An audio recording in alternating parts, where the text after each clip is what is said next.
Referee Shin Tae-yong, there's a lot of consternation, I think.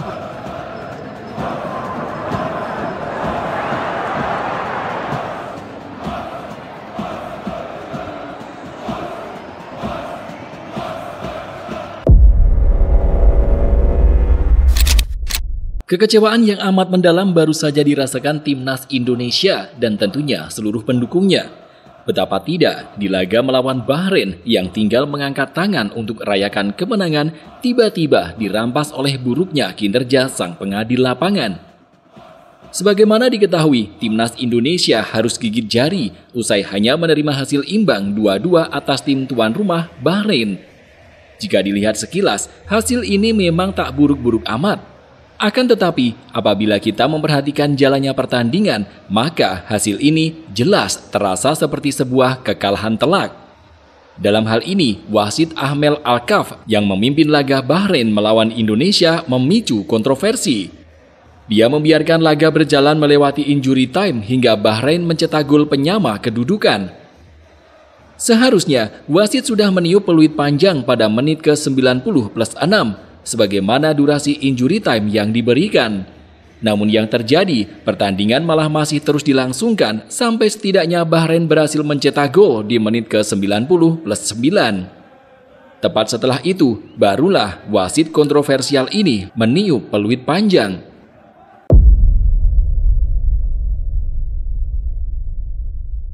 Sedari awal laga, timnas Indonesia tampak kesulitan menembus lini pertahanan Bahrain. Setidaknya sampai pertandingan berjalan setengah jam, Garuda kerap temui jalan buntu. Bahrain bahkan berhasil unggul lebih dulu lewat gol Mohamed Marhoun pada menit ke-14 melalui sepakan bola mati yang memang sangat sulit dijangkau. Setelah melakukan berbagai percobaan, Ragnar Uratmangun akhirnya mencetak gol bagi Garuda, buah dari sentuhan yang tidak sengaja dari Miss Hilgers. Bermain imbang di babak pertama membuat timnas Indonesia bermain lebih lepas di paruh kedua. Tim Garuda mulai bermain keluar menyerang dengan garis pertahanan yang cukup tinggi. Kerja keras para pemain Indonesia di babak kedua sempat membuahkan 3 tembakan ke gawang tim tuan rumah. Salah satu pemain yang tampil cukup mencolok di babak kedua adalah Rafael Struijk. Pemuda 21 tahun ini bermain lebih fleksibel dan kerap kali membuat lini pertahanan Bahrain kerepotan. Akhirnya, tepat di menit ke-74, Struijk berhasil memanfaatkan kesempatan dengan melepas sepakan pressing ke sudut gawang Bahrain. Tanpa berkutik, kiper lawan membiarkan bola masuk ke dalam gawang. Unggul 2-1, timnas Indonesia mampu mempertahankan keunggulan hingga menit ke-90+6 ketika injury time yang diberikan berdurasi 6 menit. Sialnya, meski sudah melewati masa injury time, wasit Alkaf tetap melanjutkan pertandingan hingga 9 menit. Di detik-detik itulah Bahrain mencetak gol penyeimbang lewat Marhoun dari situasi bola sepak pojok. Sebagaimana yang sempat disinggung, gol Marhoun tercipta pada menit ke-90+9 alias lewat 3 menit dari 6 menit masa injury time. Keributan pun pecah setelah laga berakhir. Dengan dihiasi emosi, Sain Patinama yang tampak menantang cekcok panas official Bahrain. Official Indonesia pun turut melancarkan protes karena wasit membiarkan waktu berjalan lebih, tapi tidak digubris. Parahnya, wasit Alkaf justru memberi kartu merah kepada manajer timnas Indonesia, Sumarji. Skor 2-2 pun tidak berubah dan itu menjadi hasil akhir dari pertandingan. Laga yang dipimpin wasit Alkaf itu benar-benar membuat timnas Indonesia berang. Selain dinilai menambah masa injury time, Alkaf disebut telah membuat sejumlah keputusan yang merugikan timnas Indonesia selama pertandingan. Keputusan kontroversial pertama Alkaf di laga ini adalah ia dengan mudah memberikan pelanggaran kepada timnas Indonesia. Sepanjang laga tersebut, Indonesia tercatat membuat 27 pelanggaran kepada pemain Bahrain. Namun yang perlu diperhatikan, Alkaf banyak memberikan pelanggaran yang terlalu ringan bagi Indonesia. Sebaliknya, ketika Indonesia kerap diberikan pelanggaran, Alkaf tidak melakukan hal yang sama kepada Bahrain. Padahal di laga ini, Bahrain juga bermain tidak kalah keras ke Indonesia. Beberapa tackle dan kontak fisik dilakukan kepada pemain Indonesia, namun Bahrain hanya mendapatkan 10 pelanggaran. Lalu keputusan kontroversial wasit yang tentu membuat pendukung Indonesia naik pitam adalah ia langsung menghentikan laga seusai kick-off gol kedua Bahrain. Dikabarkan oleh Bolanet, Federasi Sepak Bola Indonesia melalui salah satu exco mereka, Arya Sinulinga, menegaskan bahwa PSSI tidak terima dengan kepemimpinan Alkaf tersebut. Ia memastikan PSSI akan mengajukan protes kepada AFC untuk menindaklanjuti kepemimpinan sang wasit. Ya, kami kirim surat protes.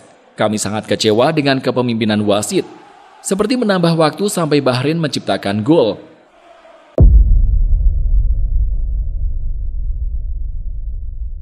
Belum terkalahkan di babak kualifikasi Piala Dunia dengan lawan yang terhitung berat, Timnas Indonesia sejatinya telah mencapai level berbeda dari tahun-tahun sebelumnya.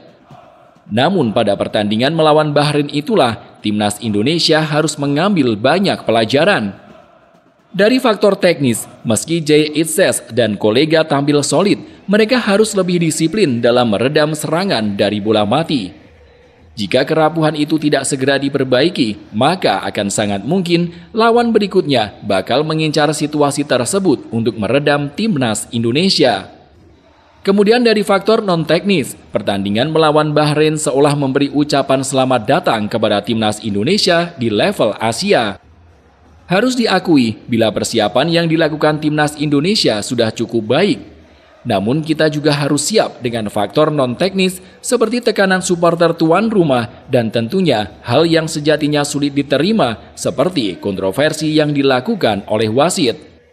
Jika ditelusuri, keputusan wasit yang terbilang kontroversial seperti sudah menjadi budaya sejak lama di Asia. Tanpa bermaksud mewajarkan, ketika hal tersebut sulit diredam, maka mau tidak mau Timnas Indonesia harus bisa lebih kompetitif di Asia. Artinya, tim Garuda perlu meningkatkan kecerdasan dan kekuatan mental ekstra. Kecerdasan dan mental ekstra tersebut salah satunya meliputi fokus hingga akhir pertandingan dan tidak membiarkan lawan mencari celah dari hilangnya konsentrasi tim akibat keputusan di luar nalar yang dilakukan sang pengadil lapangan. Jika faktor teknis dan non-teknis dapat dipersiapkan dengan baik, maka mimpi Indonesia untuk menembus ajang Piala Dunia semakin mudah dikejar. Apa yang terjadi di pertandingan melawan Bahrain baru titik awal dan tidak mengejutkan jika hal kotor semacam itu terjadi lagi di Tiongkok dan momen-momen berikutnya. Terlepas dari itu semua, dengan tambahan 1 poin, Indonesia kini mengoleksi 3 poin dan menduduki peringkat 5 klasemen grup C. Melihat situasi saat ini, meski berat, masih ada peluang bagi Indonesia untuk mewujudkan mimpi terbesar selama ini. Dengan asumsi 1 tiket berpeluang besar menjadi milik Jepang, maka masih tersedia 1 tiket lolos otomatis Piala Dunia 2026 yang realistis dapat diperebutkan. Indonesia masih berada di jalur yang tepat.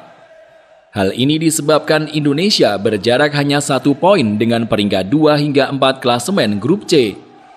Australia, Arab Saudi, dan Bahrain ketiganya mengoleksi 4 poin. Indonesia diharapkan mampu menambah 3 poin dari tim terlemah di grup C saat bertandang ke Cina. Bagaimana? Masih optimis Timnas Indonesia bakal lolos ke ajang Piala Dunia?